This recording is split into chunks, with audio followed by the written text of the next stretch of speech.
आज हम लोग रेनबो पार्ट 2 का पहला चैप्टर प्रोज में, रेनबो पार्ट 2 का पहला चैप्टर प्रोज में पढ़ेंगे, जिसका हेडिंग है इंडियन सिविलाइजेशन एंड कल्चर, यानी भारतीय सभ्यता और संस्कृति। ये लिखा हुआ चैप्टर जो है वो गांधी जी का है, महात्मा गांधी इसके लेखक हैं। देख लीजिए, इंडियन सिविलाइजेशन एंड कल्चर, भारतीय सभ्यता और संस्कृति। भारतीय सभ्यता और संस्कृति जो चैप्टर है, इसको महात्मा गांधी के द्वारा लिखी गई चैप्टर है। महात्मा गांधी ने इस चैप्टर को लिखा है। अब ये हम लोग जानेंगे कि भारतीय सभ्यता और संस्कृति है क्या। भारतीय सभ्यता और संस्कृति,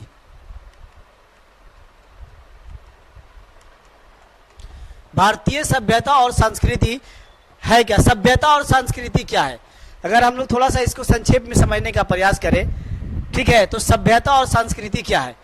सभ्यता और संस्कृति ये दोनों को सम्मिलित रूप से समझें कि भारत के अंदर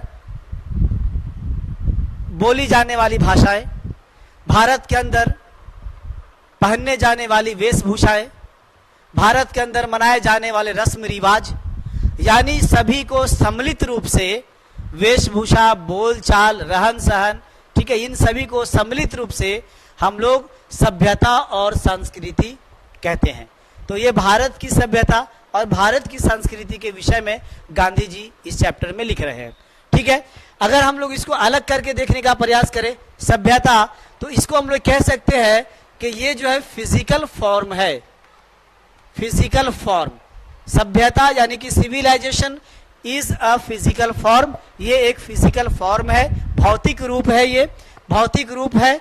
और इसी को अगर हम लोग इसमें देखें यानी संस्कृति, तो संस्कृति के विषय में आप ये कह सकते हैं कि ये एक जो है वो इमेजिनेशन है, इमेजिनेशन, यानी ये काल्पनिक रूप है, ये काल्पनिक रूप है। तो सभ्यता जो है वो फिजिकल फॉर्म में भौतिक रूप है, और जो है वो संस्कृति एक जो है वो काल्पनिक रूप है। अब इसको एग्जाम्पल से अगर आप समझना चाहते हैं तो एग्जाम्पल से आप समझिए कि एक मंदिर है, तो ये मंदिर जो है वो एक सभ्यता है, और इसके अंदर होने वाली जो पूजा है वो संस्कृति है। अब एग्जाम्पल से हम समझते हैं कि बहुत ही आसानी पूर्वक आप समझ गए होंगे।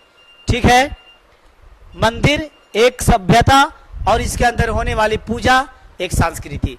और एक एग्जाम्पल अगर हम ले सभ्यता का, तो पुष्प यानी कि फूल, ये क्या है, ये सभ्यता है, और इसके अंदर पाया जाने वाला सुगंध ये क्या है, तो ये संस्कृति है।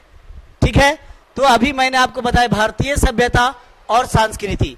सभ्यता क्या है, यह एक फिजिकल फॉर्म है, भौतिक रूप है, और संस्कृति क्या है, एक इमेजिनेशन फॉर्म है, यानी कि काल्पनिक रूप है। एग्जाम्पल भी मैंने बताया कि मंदिर एक सभ्यता है, क्योंकि इसका कोई ना कोई बनावट है, इसके कोई ना कोई रूप है। ठीक है, तो ये आपका फिजिकल फॉर्म हो गया। और इसके अंदर होने वाली जो पूजा है वो इमेजिनेशन है, यानी कि उसका कोई भौतिक रूप नहीं है, उसका कोई बनावट नहीं है।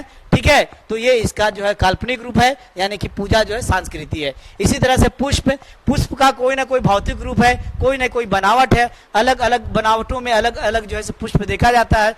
ठीक है, तो ये एक क्या है, भौतिक रूप है, यानी कि सभ्यता है। और इसी के अंदर पाए जाने वाले जो सुगंध है, जो सुरभि है, वो क्या है, वो एक काल्पनिक रूप है। तो ये आपका संस्कृति है। तो गांधी जी ने जो है पहला चैप्टर जो लिखा है प्रोज का, इंडियन सिविलाइजेशन एंड कल्चर, भारतीय सभ्यता और संस्कृति, हम समझते हैं कि एकदम क्लियर हो गया।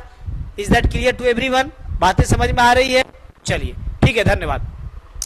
अब हम आगे आपको ये बताते हैं कि जो गांधी जी ने लिखा है इस चैप्टर, तो इस चैप्टर की थीम क्या है, इसको हम लोग समझेंगे।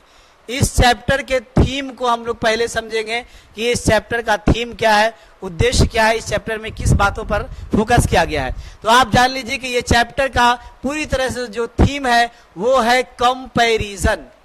इस चैप्टर का थीम क्या है, कंपैरिजन है, यानी कि तुलना है।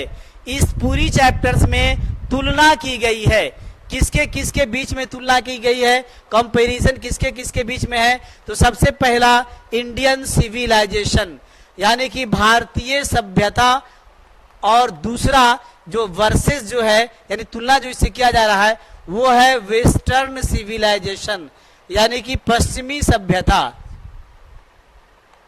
पश्चिमी सभ्यता।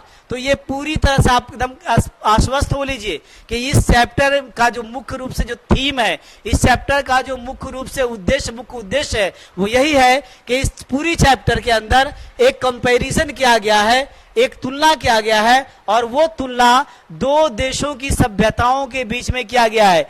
एक तो भारत की जो सभ्यता और संस्कृति है वो कैसी है, उसका बुनियाद कैसा है, उनमें किन चीजों पे फोकस किया जाता है, ये बातें बताई गई है। दूसरी तरफ वेस्टर्न सिविलाइजेशन की चर्चा की गई है, पश्चिमी सभ्यता के विषय में ये बताया गया है कि पश्चिमी सभ्यता क्या है, ये मॉडर्न स्थिति में कैसी है, और इन सभ्यताओं में कौन कौन सी चीजें पाई जाती है, ये सभ्यता मुख्यतः किस पर आधारित होता है, ये सारी चीजों की चर्चा की गई है। तो दो सभ्यताओं के बीच में जो तुलना है वही एक चैप्टर है, इंडियन सिविलाइजेशन एंड कल्चर।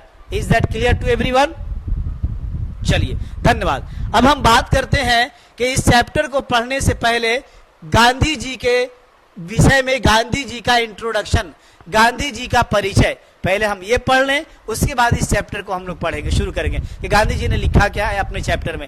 तो सबसे पहले गांधी जी का इंट्रोडक्शन यानी परिचय में सबसे पहला लाइन, मोहनदास करमचंद गांधी 1869 टू 1948, यानी कि गांधी जी का पूरा नाम मोहनदास करमचंद गांधी है, जिनका जन्म 1869 ईस्वी में हुआ और उनकी मृत्यु 1948 ईस्वी में हुआ।